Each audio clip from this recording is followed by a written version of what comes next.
मला हेच हवं आहे. आयुष्यात प्रथमच तोत्तो-चान देवळातल्या जत्रेला गेली होती. तिच्या पूर्वीच्या शाळेजवळ सेन्झोकू तळ्याच्या मध्यभागी एक छोटंसं बेट होतं आणि त्यावर होतं बेंतेंचं मंदिर. बेंतेन ही जपानमधील सौंदर्य, सेमित आणि भाग्याची देवता मानली जाते. जत्रेच्या रस्त्यावर अंधार असला तरी प्रत्यक्ष जत्रेचं ठिकाण मात्र असंख्य दिव्यांच्या प्रकाशानं उजळून निघालं होतं.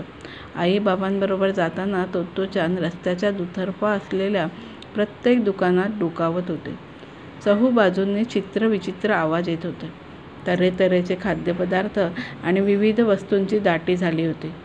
सगळंच कसं नवं आणि वेगळं वाटत होतं. तिथे खेळण्यातला हुक्का होता.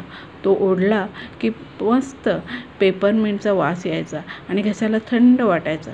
अनेक प्रकारची मिठाई आणि लॉलीपॉप जिकडे तिकडे दिसत होते. एके ठिकाणी बांबूच्या बंदुकी होत्या. त्यात एका विशिष्ट वनस्पतीची काडी घातली की बंदूक उडाल्यासारखा आवाज यायचा. रस्त्याच्या कडेला एक माणूस काचा, सुऱ्या, चाकू खाऊन दाखवत होता. एका जादूगाराजवळ जादूच्या सोन्याच्या अंगठ्या होत्या. सूर्यप्रकाशात धरले की चित्र उमटणारे कागद होते. पाण्यात भांड्यात बुडवली की फुलणारी कागदी फुलं होती. हे सारं पाहत जात असताना तोत्तो-चान अचानक थांबली. आई, बघ बघ. तिची नजर एका खोक्यात ठेवलेल्या पिवळ्या रंगाच्या कोंबडीच्या पिलांवर पडली होती. आई, मलाही एक हवं. तिनं आईचा हात ओढत सांगितलं.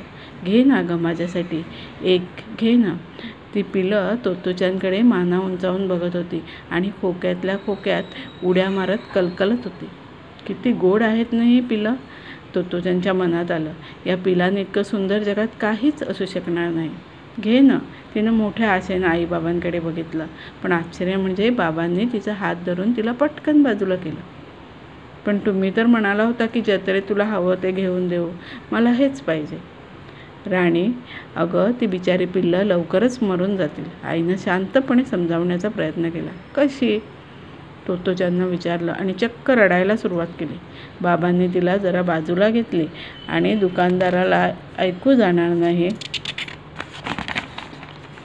अशा बेतानं ते म्हणाले, हे बघ, ती कितीही गोड दिसत असली तरी फार अशक्त आहेत.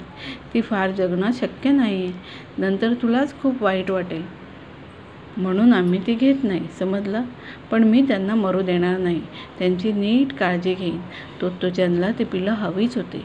आई-बाबांनी तिला तिथून दूर नेण्याचा खूप प्रयत्न केला.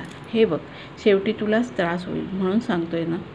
आता मात्र तोत्तो-चान हमसून हमसून रडायला लागली. मी आतापर्यंत इतक्या हट्टानं काहीच मागितलं नव्हतं. यापुढेही काहीच मागणार नाही. पण ती पिलं मला हवीतच.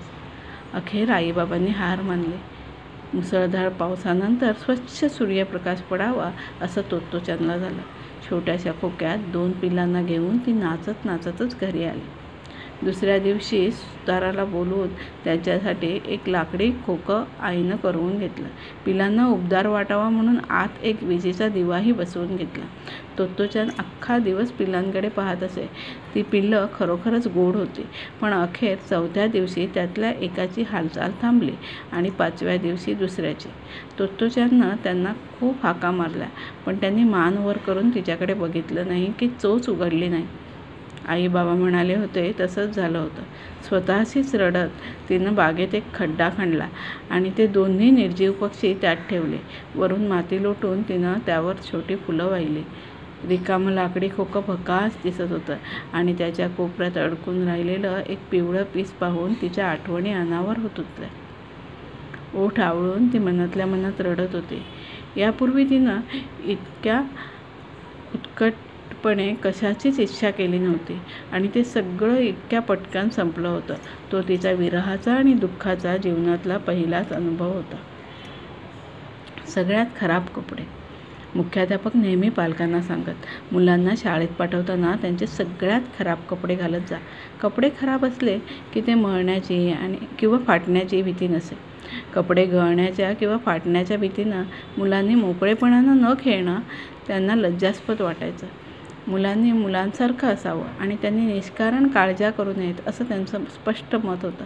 टोमोईच्या आसपासच्या शाळांमध्ये मुलं मुली छान छान गणवेश घालायची, पण टोमोईचे विद्यार्थी मात्र त्यांचे नेहमीचे साधे कपडे घालायचे आणि कपड्यांची फिकीर न करता मनमुराद खेळण्याची त्यांना त्यांच्या शिक्षकांची पूर्ण परवानगी होती. त्यावेळचं पॅन्टचं कापड आजच्या जीन्स इतकं टिकाऊ नव्हतं, त्यामुळे प्रत्येक विद्यार्थ्याच्या पॅन्टला ठिगळं असायचीच आणि मुलींचे स्कर्टही जास्तीत जास्त जाड कापडाचे असायचे. तोत्तोचानला बागेच्या तारेच्या कुंपणाखालून सरपटत बागेत जायला खूप आवडायचं. त्यामुळे तर तिला साधे कपडे घालणं फारच सोयीचं होतं. त्या काळी तारांची कुंपणं कधीकधी अगदी जमिनीलगत असायची.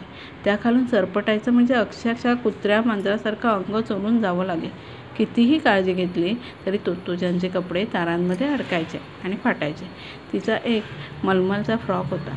एकदा तर तारेत अडकून तो पार वरपासून खालपर्यंत फाटला.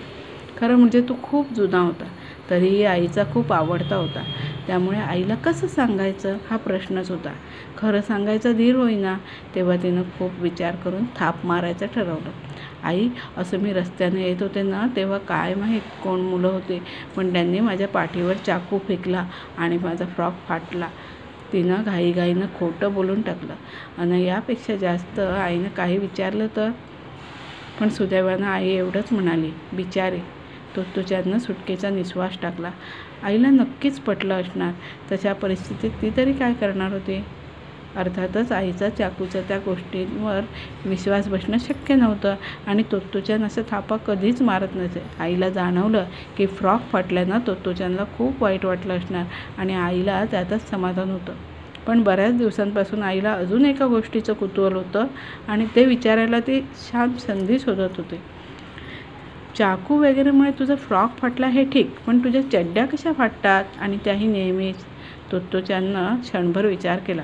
शेवटी खरं सांगून टाकलं. अगं, तारेच्या कुंपणाखालून सरपटत जायचं म्हणजे त्यात स्कर्ट अडकणारच, आणि शिवाय मी आत येऊ का? नंतर अच्छा असंही म्हणायला हवं की कपडे फाटणार नाही तर काय? आईला खरं म्हणजे काहीही समजलं नव्हतं, पण काहीतरी गंमतशीर प्रकार असावा असं मात्र वाटलं. मजा येते तिनं विचारलं. तू करून बघ ना एकदा, तुझेही कपडे फाटतील, तोत्तोचाननं उत्साहानं सुचवलं. तोत्तोचानला इतका आवडणारा खेळ काहीसा असा होता. सर्वात आधी कुणाची तरी तारेचं कुंपण असलेली बाग किंवा मोकळी पडलेली जमीन शोधून काढायची. कुंपणाच्या तारा थोड्या उचलायच्या, आत डोकवायचं आणि विचारायचं, मी आत येऊ? हा प्रश्न अर्थात कुणा माणसाला नाही तर त्या बागेला असायचा. मग अजून 2-3 तारा वर उचलायच्या. आत जाता येण्याइतकी जागा व्हावी म्हणून जमीन थोडी उकरून माती बाजूला करायची आणि आत जायचं, आणि पूर्ण आत शिरायच्या आधीच मागे वळून कुंपणाला सांगायचं, बरं आहे, अच्छा. आत्ता आईच्या डोक्यात प्रकाश पडला. मग तोत्तोचानचे कपडे फाटणंच स्वाभाविक होतं आणि हा खेळ अनेकदा खेळला जायचा. प्रत्येक वेळी आत येऊ का आणि अच्छा असायलाच हवा होता. मग प्रत्येक वेळी कपडे फाटणारच. तोत्तोचान खूप आनंदानं कुंपणाखालून ये-जा करायची. मोठ्या माणसांना कंटाळवाणा किंवा निव्वळ मूर्खपणाचा वाटणारा एखादा खेळ लहान मुलांना मात्र किती मजेचा वाटू शकतो नाही? अंगावर मळके कपडे, केसात, नखात आणि कानातसुद्धा धूळ गेल्यानं तोत्तोचानचं ते ध्यान पाहून आईलाही क्षणभर तिचा हेवा वाटला आणि पुन्हा एकदा तिला मुख्याध्यापकांचं कौतुक वाटलं. मुलांना असे कपडे घाला की जे कितीही मळले तरी चालतील, ही त्यांची सूचना त्यांनी मुलांना किती समजून घेतलेलं होतं याचं जिवंत उदाहरण होतं. धन्यवाद.